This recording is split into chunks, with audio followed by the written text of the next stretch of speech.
What's the deal, my people? You know it is Don Tony Teflon, and I'm back at you another one. And this one is Dexter Resurrection, Season 1, Episode 7, Course Correction. We will get into everything that happened in this episode. But before we do so, do me a favor, hit that thumbs up button. 500 is the like goal. We have been able to cross that barrier for a long time now. Let's keep the streak going and subscribe to the channel if you're into videos like these. So let's get right into it. So we start on right where we thought that we would, and that is at Prader's castle. And while they are at Prader's castle, we see what is left of the serial killer suicide squad here. Now, I will say this right off the bat. I was very happy about the whole concept of the serial killer suicide squad, but I will say that I do believe they are dropping like flies now, and I wish we had more time to spend with a lot of them. But Prader does at this point tell them all that Lady Vengeance took her own life while in prison. Now, the only one who doesn't buy it is Dexter, and I would think that maybe the others would also not buy it. Like maybe the others would say, you know, we know that Prader really took her out. Maybe we don't hear that in a monologue like we do with Dexter, but maybe other ones are thinking the exact same thing. But we only deal with Dexter. But while they are there, because she loved wine as much as she did, and she loved very expensive wine, and obviously Prader's a billionaire, so he's got the most expensive wine. He pulls out a nice bottle of it, and they decide to give a tribute to Lady Vengeance. Now, I love the character of Lady Vengeance. I would not be mad if they decided to do a spinoff of her character, and we got to spend more time with her. I think that people saying that they believe that she's still alive, I hope this clears that whole situation up for you, because I just don't see where her story could go from here. After this, we shift to Harrison and Harrison's wannabe girlfriend at the time, and she's basically just complaining about the landlord and everything that Harrison is doing. But what we get from this whole conversation is that Harrison is going to try to go to college. Now, if you watch the live streams we do, me and Phil, we had talked about this last week, that we believe that the next step for Harrison is to go to college and to go off into college. And then we'll see Dexter, you know, dealing with the whole college situation with Harrison. And that's exactly where they're going with his character. I do like this route for his character. I think it's just going to give a better dynamic of what we've been seeing with him in the college setting with some other kids around him. And we'll see how he actually deals with having all of the kids around him with all their emotions and stuff, and can he truly adapt? We see that a lot of times that Dexter doesn't have the ability to have emotion, but Harrison, it's a whole different situation. He has a whole lot of emotion. But we swing back to the castle, and when dealing with this whole vegan thing, I had said from day one that all he had to do was just say, listen, that vegan thing was just a experiment for me. I really wasn't into it as much that way. But after seeing all this, Dexter finally just says, you know, I've seen all this food out here, and it just makes me want to just go back to the old ways. And Prader's like, oh, help yourself. This is what it is. Always knew that it was easy for him to get out of it. I understand they were trying to play it off for the first couple of episodes and everything, but he should have been out of this whole vegan thing a long time ago. And I'm glad that he is, because it's more of a Dexter situation. But what we see him gripping with here is the fact that Harrison wants him to show up at a college that he's going to try to take a look at to see if he wants to go there. And this college just happens to be one that's in law enforcement, which makes sense. Dexter's whole family, they all come from law enforcement. You would think that someone would follow in Harry's footsteps. Obviously, Dexter tried to live up to that expectation. It didn't work. Deb tried to do it, and then she wound up getting got. So Harrison would be the perfect person to do this whole situation and become one of the law enforcement people for them all. But we get to see this Rapunzel killer actually do a kill.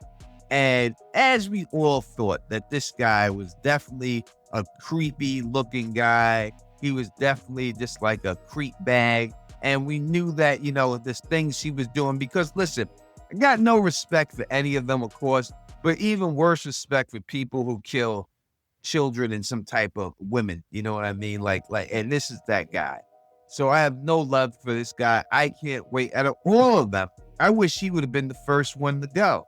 But you could just see the joy in Prader's face, the joy in the Gemini Killer's face, as they all just watch this guy when he has the GoPro cam on his head, just watch him stalk, hunt down, and take this lady out. Obviously, a lady with an extremely long ponytail. And it just seems like every one of them all just get off on just watching somebody die. Now, you would think that they would physically have to do it themselves, but no. They could just see someone die, and it all got them all, can I say, for lack of a better term, aroused. At least that's what it appeared to me. Dexter, dealing with this whole situation, you could see that he does not react the same way. Seeing an innocent person die doesn't bring him any joy whatsoever. In fact, it just makes him more determined to have to take out these people. It makes him more determined that these people are monsters. And it's funny that he calls them monsters when he is the exact same type of monster. Now, he doesn't kill people who are innocent like that. He takes out these people who are killing the innocent people. But in the end, you're still killing people. So you are that same monster that they are, but he's our monster, right? And that's why we love him. But while he is inside of the bathroom, we see him trying to go through the motions because he knows he has to present. He knows that he has to show and tell, and he just doesn't know how to get into character to be ordered to do the show and tell like he just seen, because he's not going to get sexually aroused like these guys got. He's not going to be able to put up that front in order to do that. So he decides to do a straight AA meeting type of talk. And that's exactly what he gives them. He doesn't give them any details about any way he kills or why he kills or anything like that. But what he does give them is the real him inside of how he feels that his dark passenger is what is truly in control of him, and that only sometimes he's allowed to let him out. But he has to hide behind the mask the whole time. And he relates it to Rapunzel. He tells him, listen, if you didn't have to hide, you didn't hide who you were, you wouldn't be this great dad that your family thinks you are. They would disown you. They'd probably turn you in. They probably wouldn't see you the same. And I could say when he was saying this thing, and we know that Charlie hates all this serial killer stuff, but it seemed like Charlie somehow resonated with her. Like she was a little more forgiving towards him after he said this. It seemed like somehow it got to her in a good way for her. So I can see easily at the end of this thing now, Charlie flipping out on Prader and turning on Prader, not to work with Dexter or do anything like that. I don't think she'll go that far, but I think she may help to cover it up, Prader's death, and help get Dexter free from this whole situation. Now, can Dexter really kill Prader in the end? Is that part of the code? We have not seen Prader take anybody out. He may facilitate these people, and he may enjoy watching people get killed, but still, physically, we have not seen Prader take anybody out. So therefore, I don't know if Dexter is going to be able to kill Prader because of that. But you tell me in the comment section what you think. Do you think that Dexter will take out Prader? And do you believe that Dexter is justified in his code to take out Prader? Let me know in the comment section how you feel about that whole situation. I don't know if he's going to.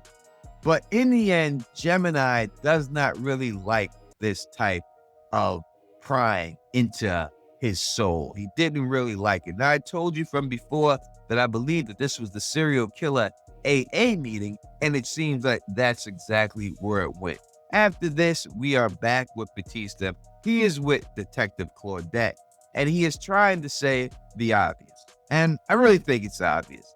Do you think it's a coincidence that all of a sudden the cameras didn't work here? Do you think it's a coincidence that once we wanted to go see her, she decided to hang herself?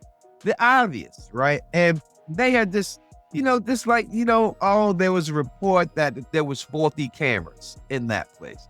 Oh, to give you a percentage of the people who are about to go on trial that actually do these things to her. And the stats do line up. But in the end, sometimes, as he says, you have to just go with your gut. You have to use your instincts on stuff. You have to just use your common sense. And you can see exactly what is going on. And it seems that Detective Claudette, as great as a detective as she is too much by the book. She is too rigid right down. She doesn't know how to use her gut instincts when it comes to things like that. But she does say there is one thing that is not working for her. And that is Lady Vengeance had her fingerprints on every piece of trophy in there, but the only one that didn't have it was the watch, which is very suspicious in itself. And that is what I think is going to lead them in the end to investigate the watch. The watch 100% has to come into play when it's all said and done.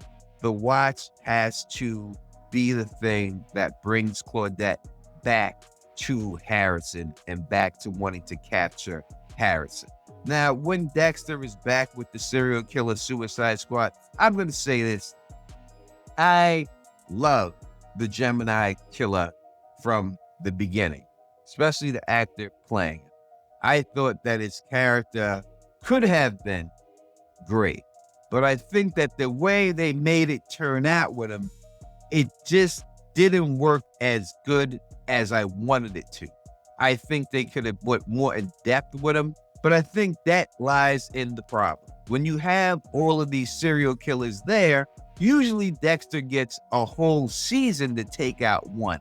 So we get to see those serial killers and really get to hate them for all the gruesome things that they do. But in this, when you have so many, when you have 4 of them there, they all get maybe a half an episode here, a half an episode there. And for that reason, we really don't get a chance to grow with any of them and see them for all they do. And I really wish that we had more time to spend with each of them.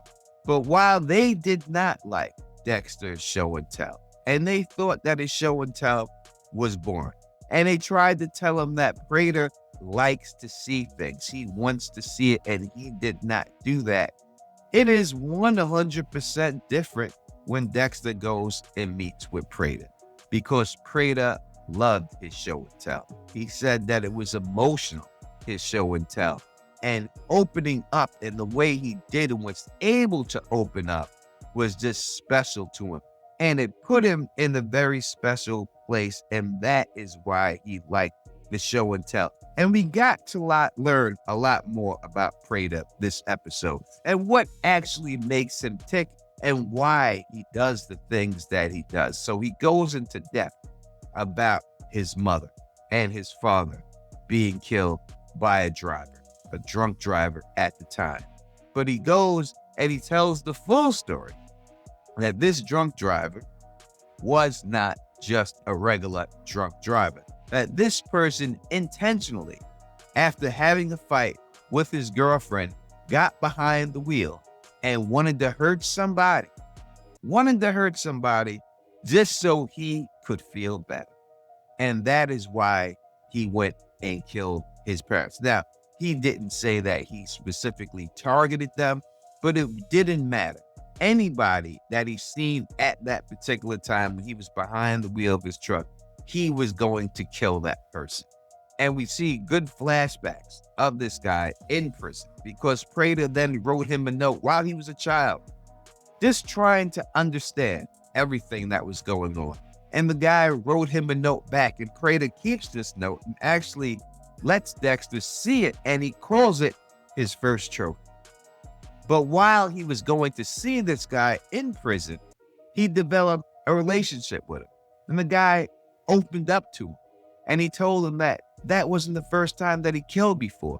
And then they looked at themselves, well, Prader looked at him as somewhat of a kindred spirit, saying that they went through the same thing. He was locked up behind bars. Prader was locked up in an orphanage.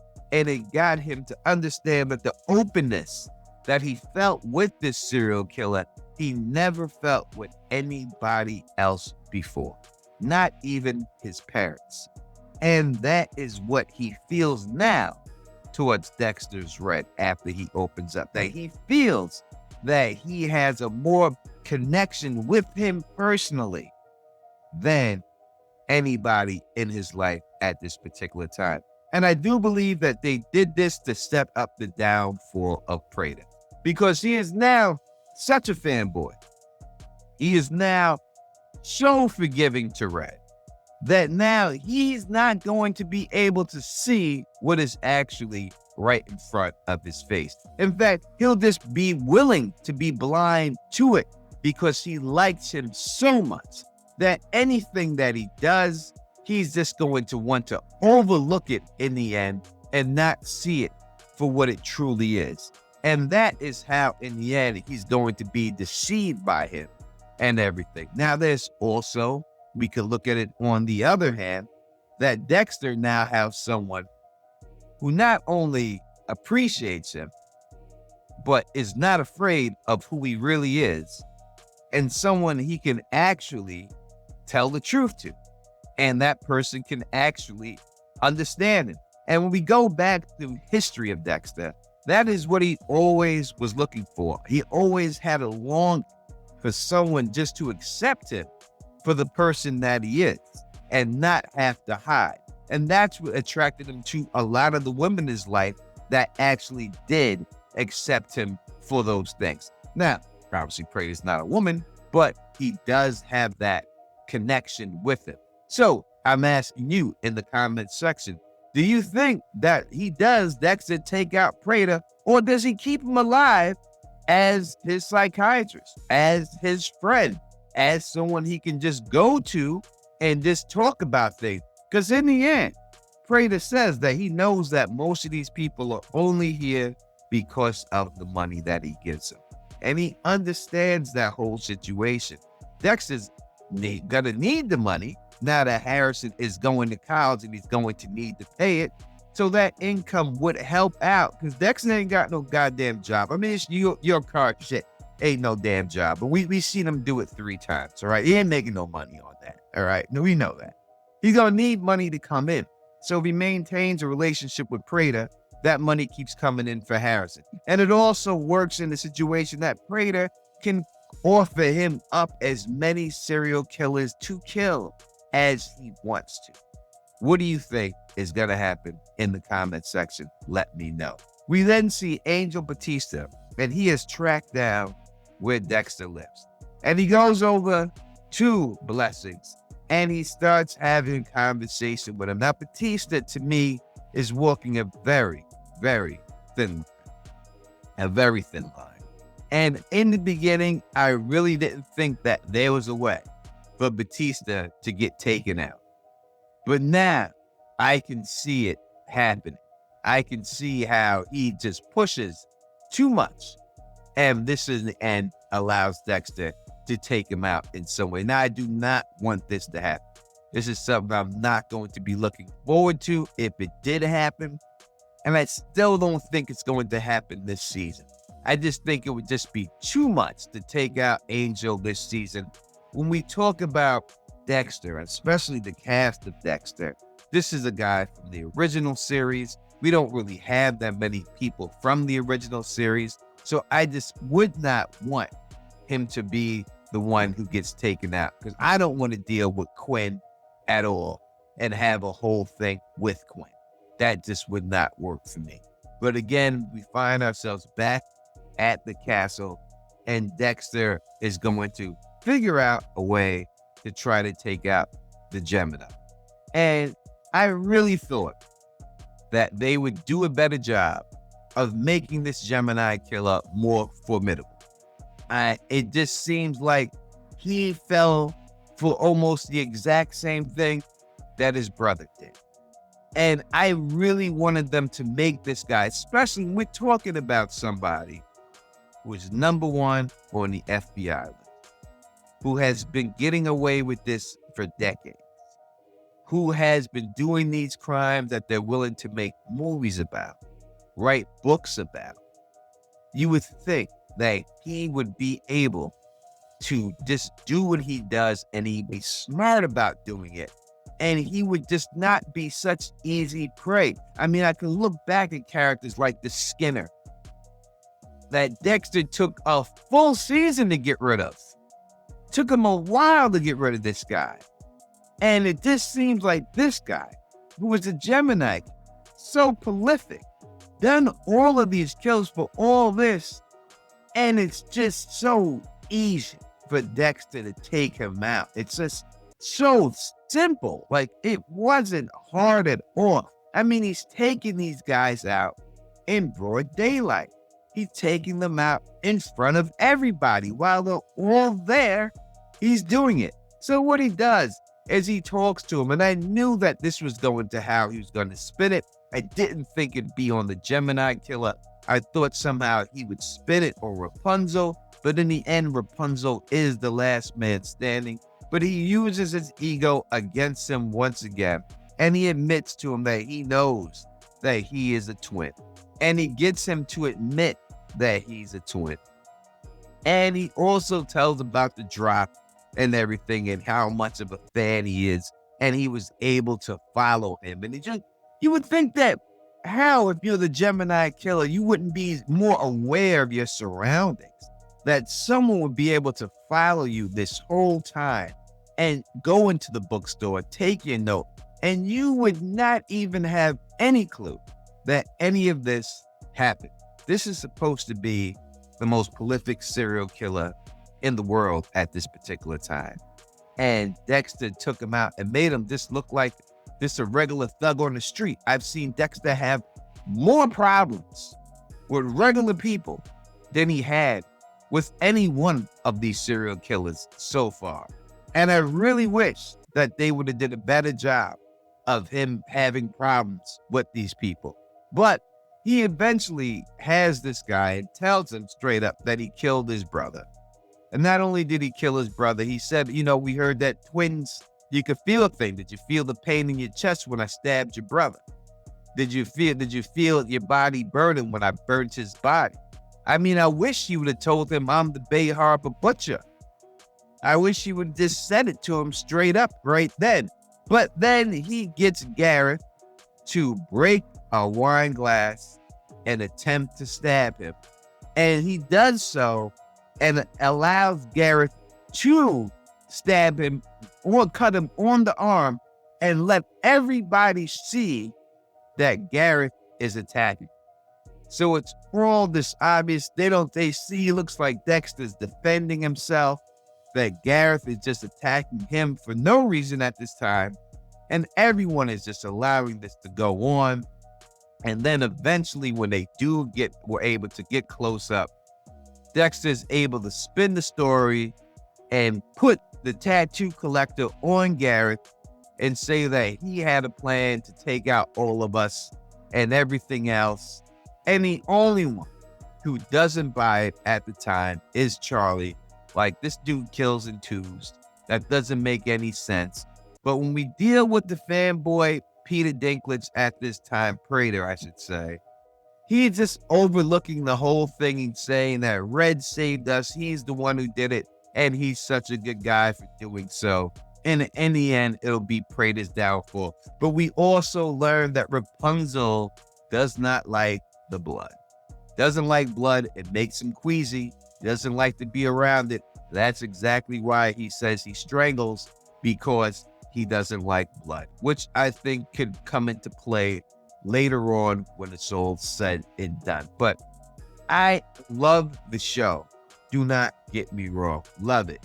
But I'm just not liking how they're getting rid of these serial killers so fast, and they're just not as big as threats as I really wanted them to be for Dexter. It just seems so easy for him to kill these people and just knock them out. But you tell me in the comments section how you feel. Do you believe that I'm being too harsh on them? Do you like the way they are depicting this serial killer Suicide Squad? Or do you wish you would have got time to spend more time with each of them to flesh out their character a little bit more and actually see them do their work?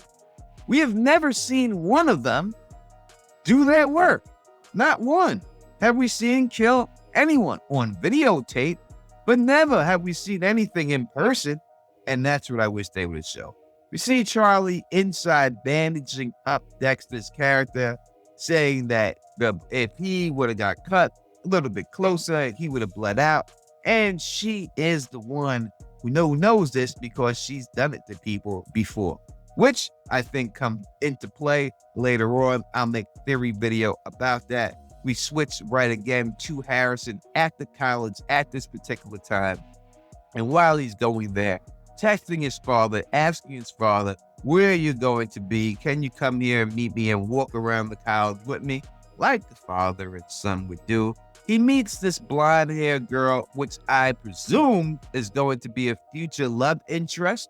We'll see if there's a little love triangle going on here.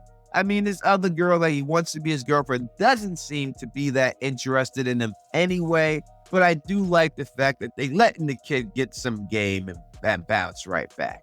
I don't know about her. She looks a little trouble-ish, I would say. I don't like to judge a book by its cover, but she doesn't look like the most wholesome girl in the world from what I'm seeing here in these clips of her. You let me know how you think something's going to go on. We'll see how far it goes if she goes into season 2, which I think there may be a good chance that she does. And then we'll see how it goes, since he did ask for a phone number and she was willing to provide her with the phone number when it's all said and done. Dexter arriving back in New York. You can see it's pretty dark outside. I mean, this whole college thing is going on for a pretty long time. He just gets back, and then he has to head over and try to meet up with Harrison while Harrison is still doing the whole thing around the college. Now, the thing that I like about this whole college thing that I did not see coming whatsoever was while they were there, they were actually going to be given a tour. And not only a tour, they're going to be given a speech during the tour. And who is giving this speech? None other than Claudette Wiles. And now Harrison walks in there and she starts talking about a case that she said made the news. And it's been in the news. And Harrison thinks that she's talking about him. But in the end, it's not about Harrison. It is about the New York Ripper. And obviously it should be, because obviously she says that she is the lead detective on the New York Ripper case. And we actually get a chance to hear the voice of the New York Ripper. Now, I have heard the whole blessings thing.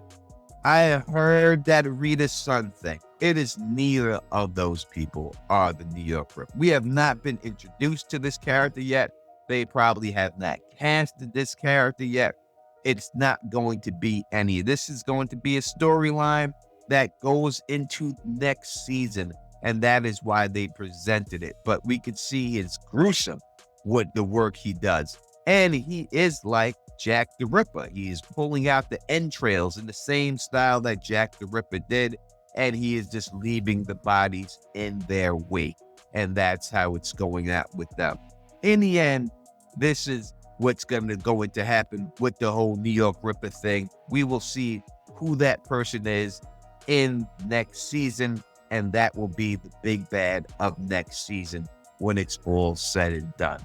The New York Ripper, take it to the bank, and hopefully we get to spend more time with this New York Ripper than we've gotten to spend with the serial killer Suicide Squad. I would like to Dexter at least to stalk this person for a while, even though he hasn't killed in a while. He's inactive, but what he does do is leave messages for the victims and just tries to harass them with him. So I think we're going to get more of that in the next season when it's all said and done. I do not believe we'll see anything about the New York Ripper, who it is, in this season. Prader is not the Ripper. Blessings is not the Ripper. And it has nothing to do with any of Rita's children. It's going to be an entirely different person playing this role. It's going to be someone about the same age as Dexter. It's not going to be some young person doing this whole situation.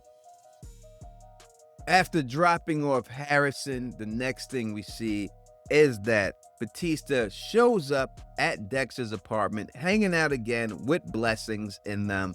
And while he's hanging out with them, Dexter finally gets Batista alone and basically confronts him and tells him that he should not come around his family, especially his son, anymore. And we hear the line that we've seen in the trailer. We hear the line say straight up that, hey, listen, if I am who you believe that I am, then you know that this is not going to end well for you. And Batista basically says, I'm willing to take my chances. And we see him drop the AirPod inside of Dexter's car vehicle, and he's using that to track him. That's basically how the episode ends and everything. Listen, I thought it was a solid episode. I really do. The only complaint I have is the depiction of the serial killer Suicide Squad. I really wish they got more in depth with the characters. I do understand why they are doing what they're doing and why they have to do it this way, but I just truly wish they would have did a better job of depicting them. But you tell me in the comments section what you think about the serial killer Suicide Squad. Maybe you think that Don's being a little bit too hard on them. Maybe you think that it's a whole different situation and it works for you that. But I would have really loved to see them just show more into it. Show these guys actually get a victim and do what they do in normal Dexter situations. I don't want to see this videotape stuff and a couple of pictures here and there. Like, that just doesn't work for the Don. I really wish they would have did a better job with them. But again, you tell me in the comment section what you think. How much did you rate this episode? Tell me, how much did you like it? And I'll be back with a live stream again. We had a great live stream last time. You got to go back and watch it. We had a great guest on. Go watch it. We'll be back on Sunday with another one. And if you like the way I do this, please thumbs up this, spread this across the realm, and of course, subscribe. And until next time, you know who it is. Peace and stay sexy.